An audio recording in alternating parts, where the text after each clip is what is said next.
Hello, and thanks for being here this week. God bless and welcome.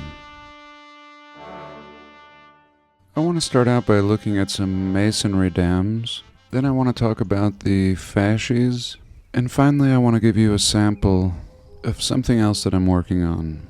So I've been pretty fascinated with discovering many dams recently that I believe are much older than we're told. It kind of all started with this photo of the Roosevelt Dam. I can't get enough of this photo. Again, we see a man right here, and these blocks, looks like there's a little small building here, small structure, perhaps for this man, and the blocks are the same width as the structure. I recently watched a short video of someone paragliding around the pyramids of Giza, way up at the top, and right away I thought about this picture. Same blocks, same massive blocks, couple tons each maybe, and stacked. We can see it here. I don't think this is being built. This thing is in ruins. We can tell over here. You wouldn't just build like this. Maybe I'm wrong. It seems like you would run one or two courses across the whole dam, not just build up and then try to fit everything back together like this. This is a mess. And in Arizona, in the early 1900s, we're told they built this using horse and wagon. Arizona, a very recent state as far as the rest of the country, similar to Utah. And this is the beginning. How are you moving these blocks around? Again, by accident, I have the pointer pointing at this block, and we see this man here. And then again, if you'll remember, on Google Earth, I zoomed in, and this is what we saw. Just upstream from the dam, up here by this bridge, we can absolutely see ruins. This same type of blockage just poking out here, really having no reason to be here. Not part of the road, not part of the dam. And these do seem smaller than those massive blocks used for the original dam, but nonetheless, old polygonal stonework here, and up here as well.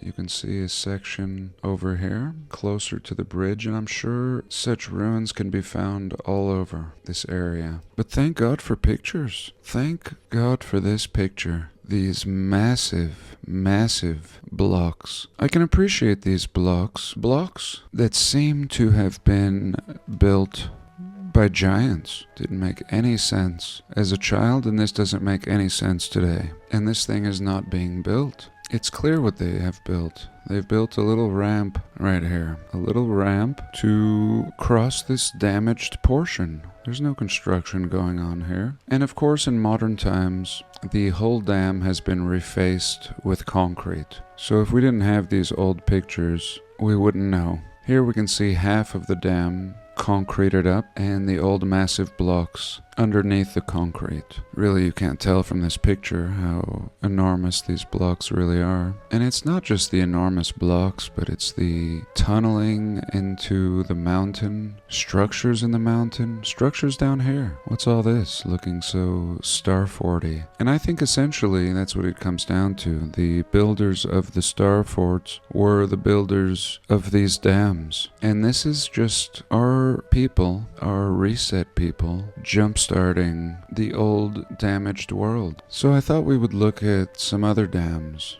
In particular, the Masonry Dam, which is what they were calling this Roosevelt Dam in Arizona. Masonry Dam, just consisting of blocks weighing over 2 tons, pyramid-style blocks. So I thought, what else? What other dams exist that they coin masonry dams? Dams, they say, are made out of mainly stone and brick. So there you go. There's your definition for a masonry dam. It can also include brick, sometimes joined with mortar. The largest masonry dam in the world is this Nagarjuna Dam. It crosses the Krishna River and is the source of electricity for the national grid. in India. And here we go. Right away, we see very old world buildings, arched brick buildings, 2 stories here. A lot of flares, even after it's been dumbed down. And this kind of all started with the Niagara Falls for me.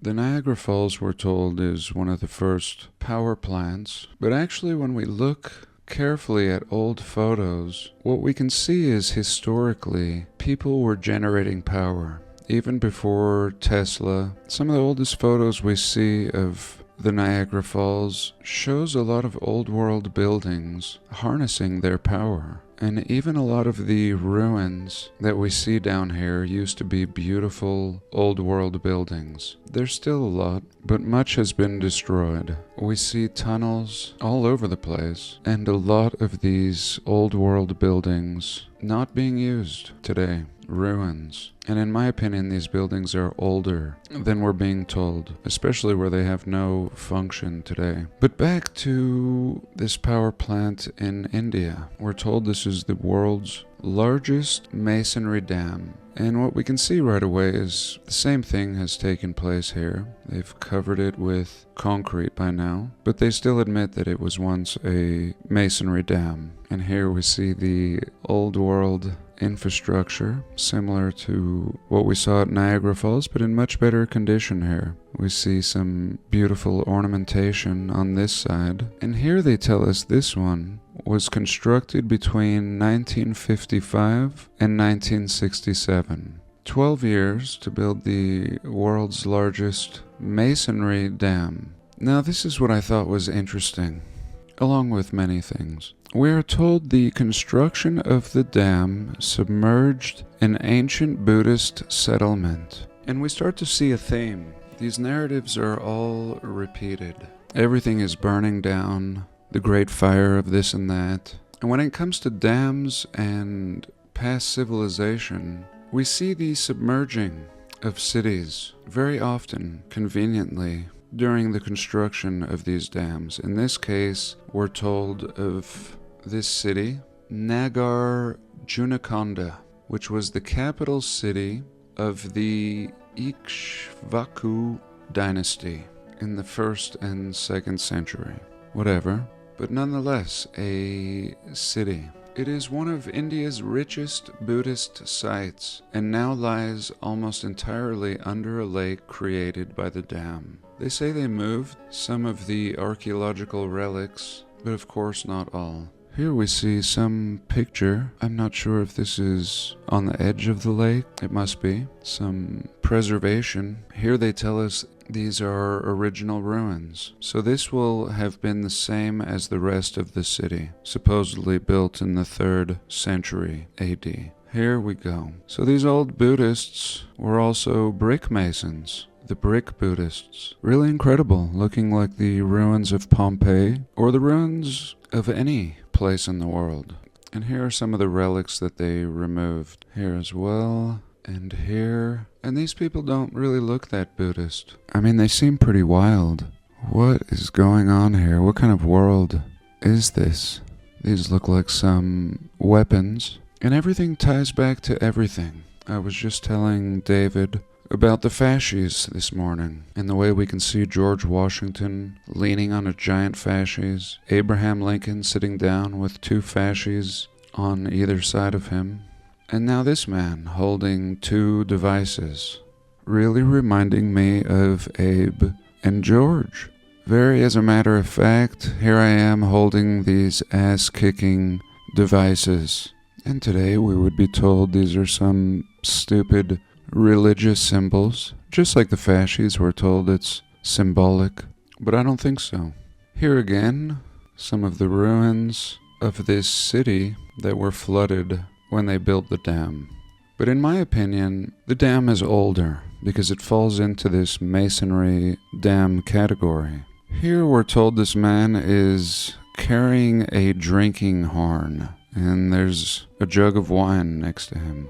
Maybe that's the best shape they could come up with for a drinking apparatus, but I don't think so. The thing looks more like a telephone or some type of device. Here's some old Roman-looking coins found at this Buddhist site, now underwater, from the 2nd century. So right away, not a Buddhist site, just stupid. And not Roman coins. Not Romans as we know them, but clearly more Roman than Buddhist. And here, a Scythian soldier, again found in this flooded city. So this is a big deal. We have brick ruins, exceptional art, coinage, several different people. Now we have this Scythian man with this awesome winter attire.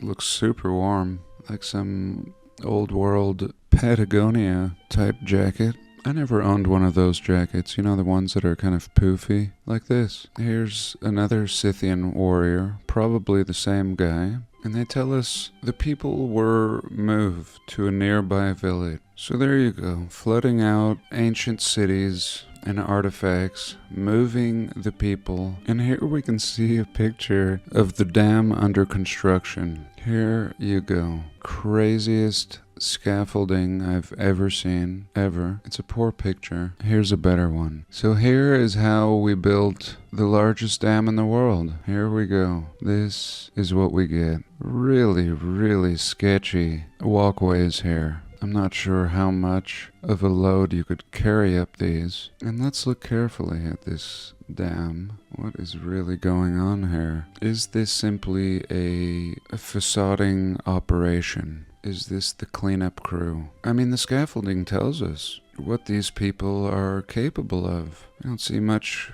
building of the dam. We see ladies with baskets on their head, bunch of bamboo. So let's take a break and look at something else.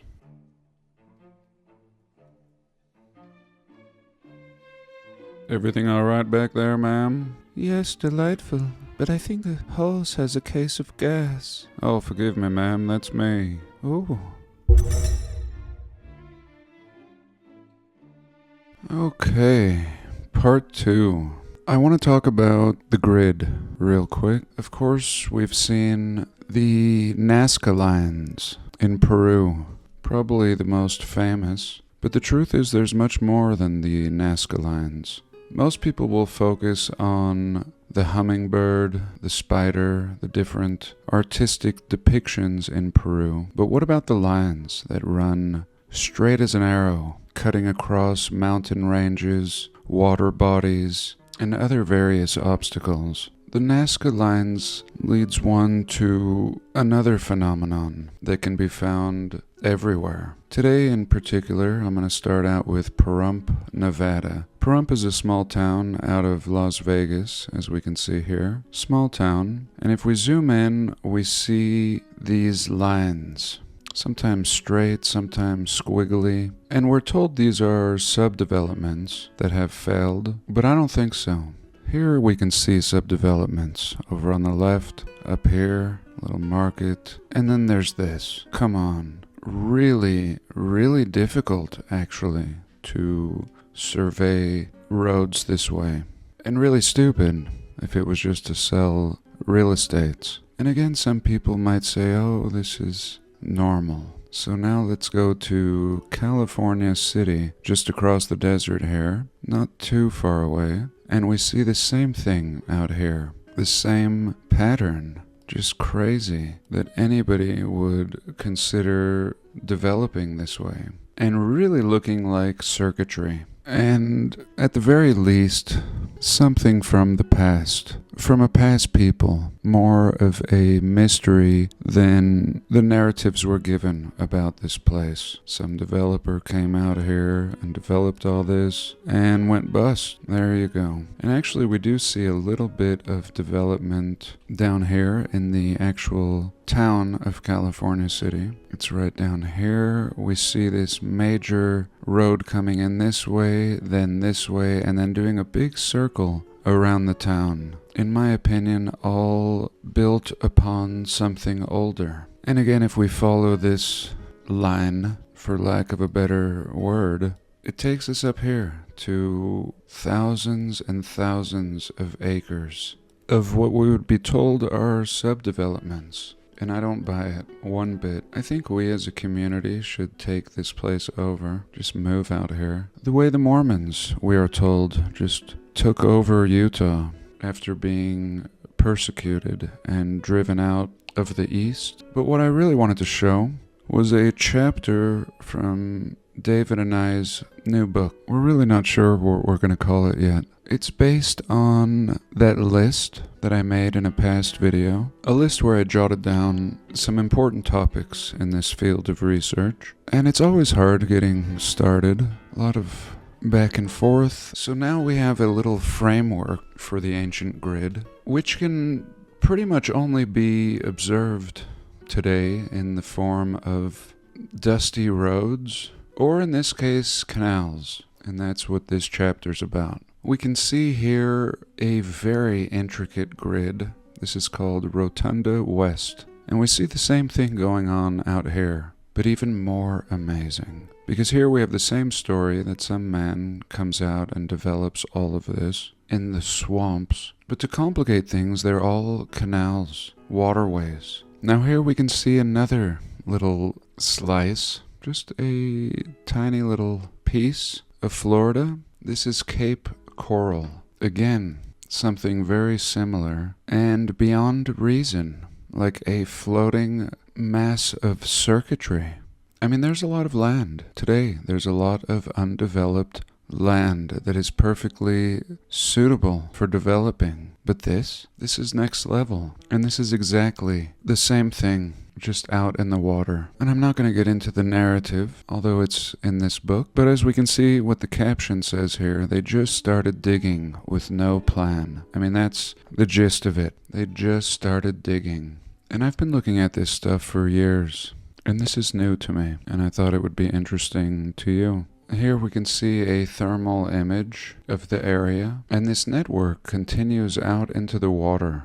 And just like we started the video out with, these areas are often turned into utilities. Thousands and thousands of acres and miles snatched up by a corporation, and very little of it used. So today we have a nuclear power plant, in some cases dams, flooding out ancient cities. Here we see a nameless city in ruins, now occupied by a new people, sometimes not occupied, as we see over here in Nevada and California. Here we see an old map from 1817 of Florida, and what we see is this giant river cutting across the peninsula, and this may actually be a canal. And here we can see that canal.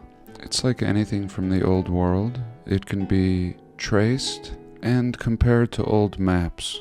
And oftentimes, if it wasn't for the old photos and old maps, we wouldn't even know what we're seeing. I mean, somebody might just live around here and find a little piece of the canal, similar to us doing boots on the ground. Little piece here, a little piece there. And do we have proof of anything old world that may have justified a massive 100-mile canal?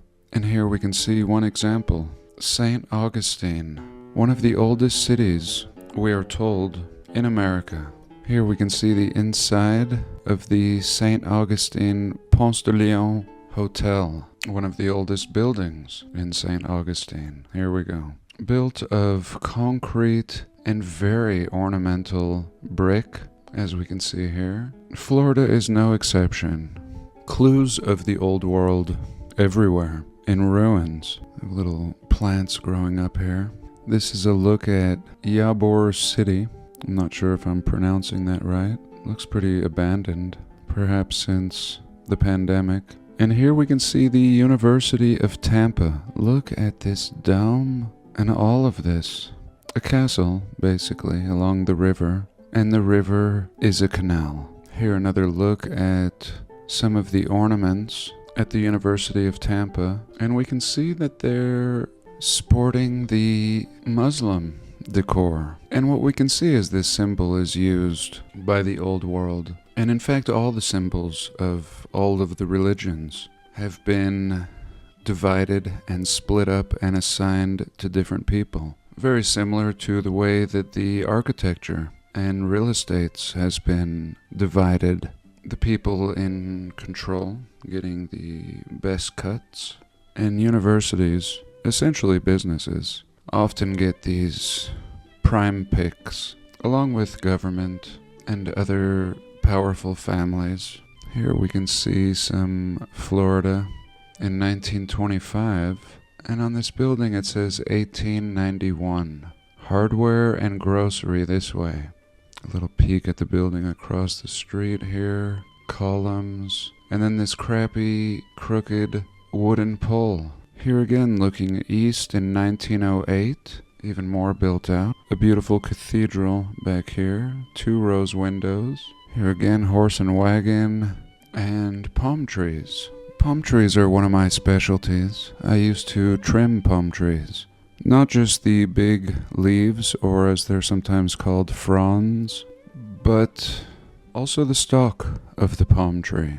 And what I can see here is for the first 30 years, somebody maintained the palm trees, knew how to clean them really well. Then we see another 30 to 40 years of growth where somebody has just trimmed the leaf, but not brought it down to the trunk. Just roughly trimmed it. And this second stage of growth was maintained by these horse and wagon people. Now we're looking at the old Dixie Highway, back to roads, and this runs along the St. Johns River in Florida.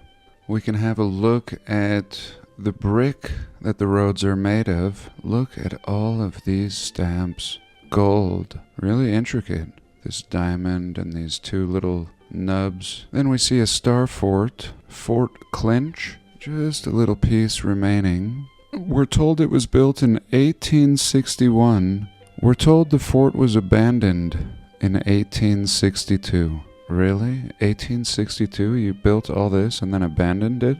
Similar to Fort Jefferson, we have 5 million bricks here. 5 million bricks built and integrated into the earth and abandoned. Of course, built in the Flemish Bond style. Here's a place called Ocala, Florida. We see all the old world buildings down here. Beautiful courthouse, which was torn down. And here a little look at the front of the building in 1908. Well, that's gone a little too long. I hate to end it so abruptly, but I think that was a lot. Let me know your thoughts. I love you all. God bless, and I'll see you soon.